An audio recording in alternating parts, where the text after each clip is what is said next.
Hello दोस्तों, स्वागत है आपका हमारे YouTube चैनल पर।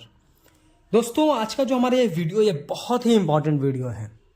अक्सर ये आपको गलती तब समझ में आती है जब छत की ढलाई हो जाती है, शटरिंग खुल जाता है और उसके बाद जब आप इलेक्ट्रिक का काम करवाते हैं उस समय आपको ये गलती बहुत भारी पड़ती है।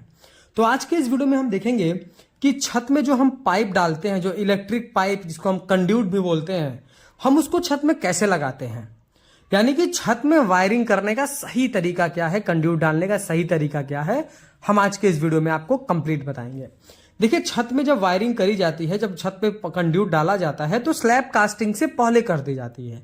यानी कि जो भी हमको प्रिकॉशन फॉलो करना है वो हमको सरिया बंध जाने के बाद और छत ढलाई से पहले जब हम स्लैब में इलेक्ट्रिक कंड्यूट डालते हैं उसी समय हमको इन सारी चीजों को नोटिस करना है।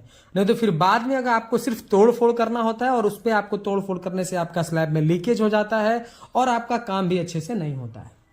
तो वो कौन कौन से पॉइंट है पहले मैं आपको यही बताऊंगा। पहले तो आपको जो है मटेरियल बहुत ही अच्छा खरीद के लाना है। अब मटेरियल में मैं ज्यादातर बात कर रहा हूं पाइप के बारे में। जो हमारा इलेक्ट्रिक पाइप यानी जो हमारा कंड्यूट होता है उस कंड्यूट को आपको अच्छी क्वालिटी का खरीद के ले आना है।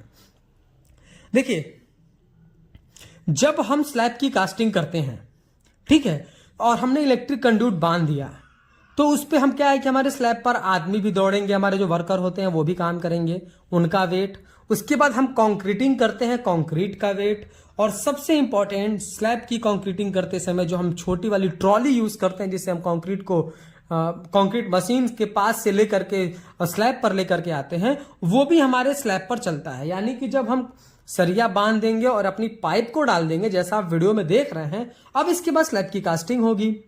तो इसमें जो ये सारे जो है लोड उसके ऊपर आते हैं। तो आपको पाइप अच्छी क्वालिटी का खरीद के लेकर आना है, ना जो जल्दी बैंड हो, टूटे और फटे ना।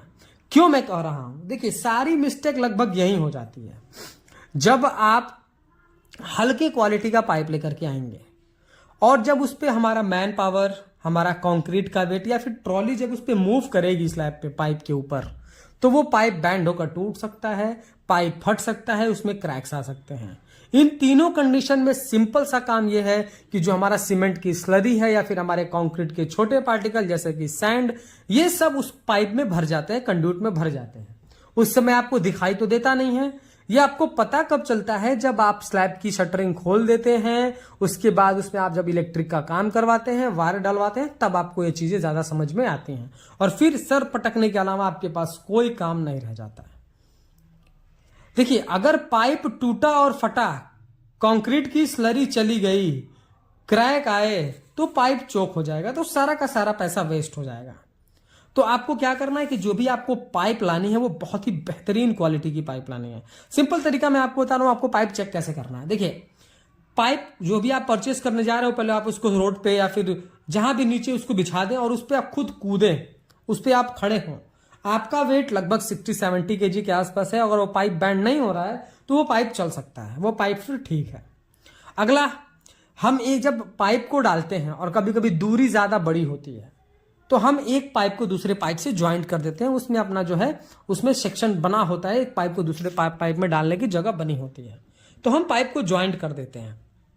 अब जब पाइप को ज्वाइंट कर देते हैं तो जो भी आपका पाइप का ज्वाइंट है उस ज्वाइंट पर आप तो या तो एसआर लगाइए, जो कि हमारा एक तरह का बाइंडिंग मटेरियल है, या फिर आप उस पर टेप लगा दीजिए। और जो भी आपके पाइप हैं उन पाइप को थोड़ी थोड़ी दूरी पर लोहे की तार से सरिया में बांध दें ताकि वो पाइप उठे ना, अपनी जगह से हटे ना। अब मैं ज्वाइंट पर क्यों एसआर या फिर टेप लगाने के लिए कह रहा हूं। एसआर एक तरह का फेविकोल टाइप मटेरियल है जो एक कंड्यूट को दूसरे कंड्यूट से जोड़ता है। अगर आप नहीं लगाए रहेंगे, इन केस पाइप खिंचा, तो जो पाइप आपने एक दूसरे में पहनाया है वो निकल जाएगा, या फिर पहनाने में कहीं गलती हुई, थोड़ी जगह बची और सीमेंट का स्लरी घुस गया, तो भी आपको दिक्कत होने वाली है। तो उसको भी आप अच्छी तरीके से ज्वाइंट कर दें, एसआर लगा दें या फिर आप टेप लगा दें। उसके बाद देखिए, हमारा जो और भी मटेरियल यूज होता है, जैसे कि हमारा यूज होता है फैन बॉक्स या फिर कैंसिल लाइट। अब देखिए, फैन बॉक्स कैंसिल लाइट कैसे होता है आप वीडियो में देख पा रहे होंगे। अब इस तरीके का फैन बॉक्स या कैंसिल लाइट बीच में जो जगह खाली होती है जिसमें हम या तो फैन को लगाते हैं या फिर जिसमें लाइट की फिटिंग करते हैं, इसके बीच में जब भी आप स्लैब कास्टिंग करें और इसको जब लगा रहे हैं आप, तो इसके बीच में आपको ढेर सारा कागज के टुकड़े भर देने हैं, न्यूज़पेपर भर देना है, आपको उसमें जो है थर्माकोल भर देना है।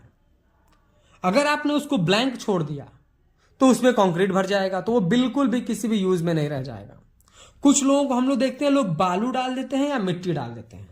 तो बालू डालने का भी यही सीन है कि भाई हम सीमेंट तो डाल रहे हैं, बालू जो है सीमेंट से जो है बॉन्ड बनाएगा, तो वो भी एक तरीके का ठोस हो जाता है, फिर बाद में बड़ी मेहनत करनी पड़ती है। और कुछ लोग मिट्टी लगा देते हैं, तो देखिए मिट्टी आपको नहीं डालनी है एनी हाउ, क्योंकि मिट्टी क्या है ना, वो हमारे जब सीमेंट के संपर्क में आएगा, कंक्रीट के संपर्क में आएगा, तो उतनी जगह में बॉन्ड अच्छी से नहीं बनता है, क्योंकि मिट्टी सीमेंट में मिल जाने से सीमेंट की प्रॉपर्टीज खराब हो जाती है, वो स्ट्रेंथ नहीं गेन कर पाता है। तो जहां पर फैन बॉक्स या लाइट बॉक्स है, कैंसिल लाइट बॉक्स है, वहां पे अगर आपने लगा दिया मिट्टी, अगल बगल का एरिया आपका थोड़ा सा प्रभावित हो सकता है। तो इसलिए आपको मिट्टी तो बिल्कुल भी यूज नहीं करनी है। और अगर आपने कागज नहीं लगाया, आपने न्यूज़पेपर नहीं लगाया, थर्माकोल नहीं लगाया, तो वो पूरा चोक हो जाएगा, तो फिर आपका बहुत प्रॉब्लम आने वाला है। उसके बाद अगला हमारा पॉइंट ये है कि देखिए जो भी हमारे कंड्यूट पड़ते हैं ना, उनको हम कहीं ना कहीं डाउन लेते हैं किसी न किसी दीवार पे 2 या 3 पॉइंट के लिए, जो हम बैंड की हेल्प से करते हैं। 90 डिग्री पे बैंड होता है, इसको हम बैंड बोलते हैं। अब देखिए बैंड पे भी जब आप पाइप डाल करके बैंड नीचे करते हैं, तो वहां भी आप एसआर लगाएं या टेप लगा दें, नहीं तो फिर वो बैंड खिंच जाता है, बैंड निकल जाता है, सीमेंट की स्लरी घुस जाती है, फिर दिक्कत आने लगती है। या फिर सीमेंट की स्लरी नहीं भी घुसी, बैंड एक दूसरे से निकल गए, तो फिर वो आप जब कंक्रीटिंग करें, जब पाइप कंक्रीटिंग करने के बाद जब आप इलेक्ट्रिक का काम करवाएंगे, तार डालेंगे, तो तार जाएगा ही नहीं, क्योंकि संपर्क तो छूट चुका है। तो इस तरीके के प्रॉब्लम से आपको बचने के लिए जो जो आपको चीजें बताई गई, ये आप करिए। अच्छा, सबसे इंपॉर्टेंट चीज, जब आप कंक्रीटिंग हो तो पाइप या फैन बॉक्स या लाइट बॉक्स को अपनी जगह से न हटे या टेढ़ा मेढ़ा न हो, उसके लिए आपको मैं बता रहा हूं कि आप लोहे के तार से उसको बांध दें। या फिर जो मैं आपको ये वीडियो दिखा रहा हूं, ये बहुत ही इंटरेस्टिंग वीडियो है।